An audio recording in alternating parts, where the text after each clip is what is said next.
Mantra merupakan sebuah karya sastra yang telah lama digunakan sejak turun-temurun lagi dalam kalangan masyarakat. Mantra sendiri dijadikan sebagai jampi serapah yang berfungsi sebagai alat untuk menyampaikan keinginan seseorang kepada kuasa gaib. Mantra juga memainkan peranan untuk pengobatan, kekebalan, permainan, pengasihan, sumber pendapatan dan banyak lagi.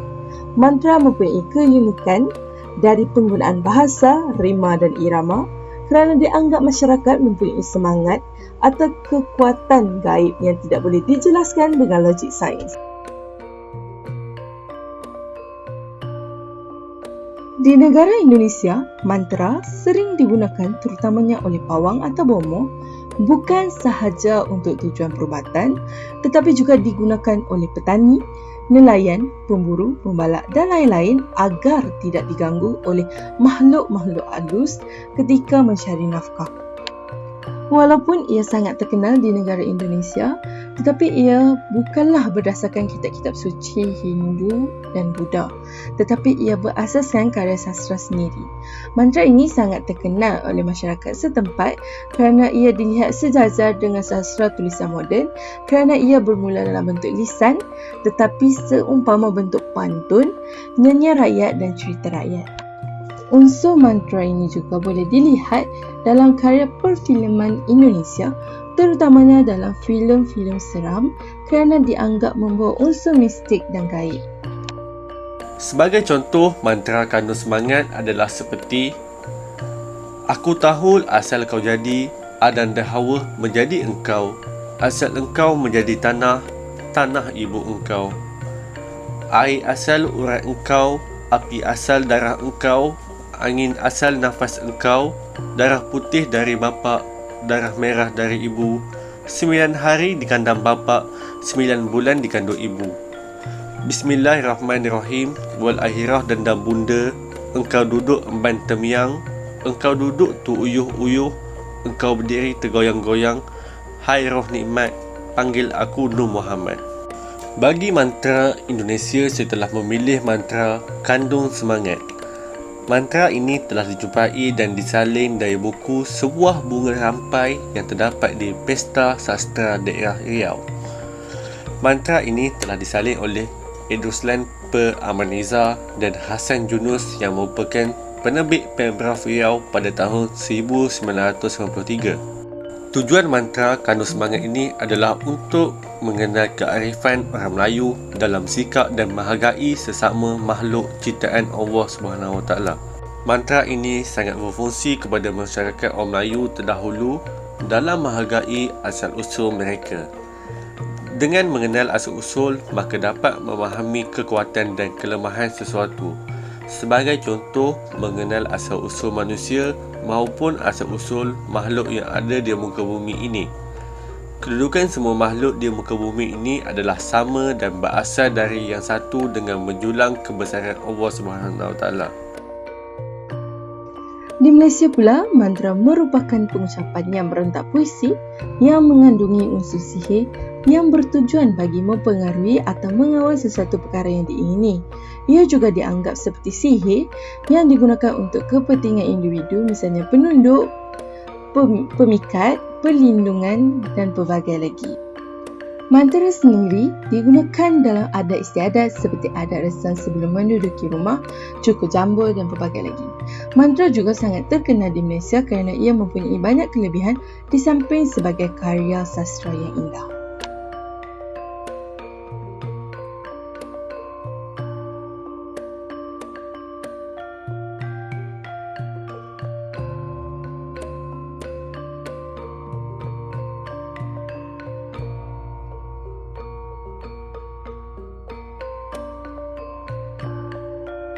Sejarah mantra Ulit Mayang.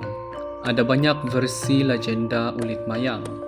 Menurut salah satu darinya, mantra ini berasal daripada upacara rawatan kuno yang dilakukan oleh seorang bomoh ke atas seorang nelayan yang berada dalam keadaan tidak sedar, dipercayai telah dipukau oleh seorang puteri laut yang jatuh cinta kepadanya. Percubaan Bomoh untuk membawa balik roh nelayan itu menyebabkan putri itu menyeru 5 lagi saudaranya untuk melawan Bomoh tersebut. Pertarungan di antara si Bomoh dan ke-6 putri berlanjutan sehingga kemunculan putri yang ke-7 dan paling sulung. "Ku tahu asal-usulmu," kata putri sulung, dan beliau memerintahkan semua orang, yang laut balik ke laut, yang darat balik ke darat. Bomoh yang terhutang budi berserta dengan rakan-rakan nelayan yang lain menyampaikan persembahan berupa nasi berwarna kepada sang puteri. Amalan memberi persembahan ini kekal diamalkan sehingga kedatangan Islam sebagai tanda rasa terhutang budi kepada semangat laut. 4 tujuan mantra ulit mayang dibaca. Pertama, tujuan perubatan. Mantra ulit mayang dikatakan mampu mengubati penyakit-penyakit tertentu. Penyakit yang dikatakan ini merujuk kepada penyakit yang dihasilkan melalui gangguan makhluk halus dan jin. Kedua, tujuan untuk pakaian diri. Seseorang itu akan menjadikan bacaan mantra ini sebagai pendinding diri daripada diganggu makhluk halus atau sihir. Individu akan menjadikan mantra ini untuk menghalang diri mereka daripada terkena gangguan mistik. Ketiga, tujuan pekerjaan. Bagi golongan Bomoh yang mengubati penyakit dalam kalangan masyarakat, mereka akan menjadikan mantra ini sebagai salah satu kaedah untuk mengubati penyakit. Dengan menggunakan mantra ini, golongan Bomoh mampu melakukan pekerjaan mereka. Keempat, tujuan adat istiadat. Kaedah perubatan yang menggunakan jampi dan mantra akan diamalkan dalam satu adat istiadat tertentu seperti upacara puja pantai dan memanggil semangat laut yang dilakukan dalam mantra ulit mayang. Fungsi mantra ulit mayang. Terdapat 5 fungsi mantra ulit mayang ini dibacakan kepada masyarakat. Yang pertama, menyembuhkan penyakit kepada pesakit yang mengalami kerasukan. Kedua, menghalau makhluk halus yang dipercayai mengganggu sesuatu tempat atau yang mengganggu kehidupan seseorang masyarakat. Ketiga, untuk hiburan masyarakat terdahulu. Keempat, dijadikan sebagai pemanis, pengasih dan pembenci. Dan kelima, mantra ulit mayang sangat berfungsi dalam upacara-upacara seperti persembahan serta adat istiadat orang Terengganu. Pemikiran dalam puisi mantra ulit mayang. Pertama, percaya adanya kuasa luar biasa yang mempengaruhi kehidupan manusia. Perkataan "aku tahu" menggambarkan bahwa mereka seolah-olah tahu segalanya tentang makhluk halus yang telah mengganggu kehidupan insan yang sedang diubati. 2. Tidak mahu bersekongkol dengan apa jua unsur gaib. Penulis meminta supaya 7 putri lautan itu tidak mengganggu lagi orang yang sedang diubatinya. Contoh ayat, yang laut pulang ke laut, yang darat pulang ke darat. Ketiga, percaya kepada amalan membuat persembahan kepada makhluk halus.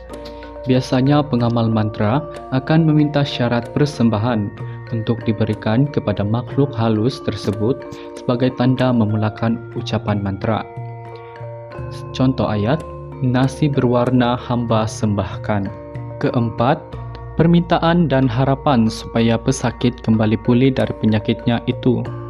Pengamal mantra ini memohon supaya pesakitnya kembali pulih seperti sedia kala.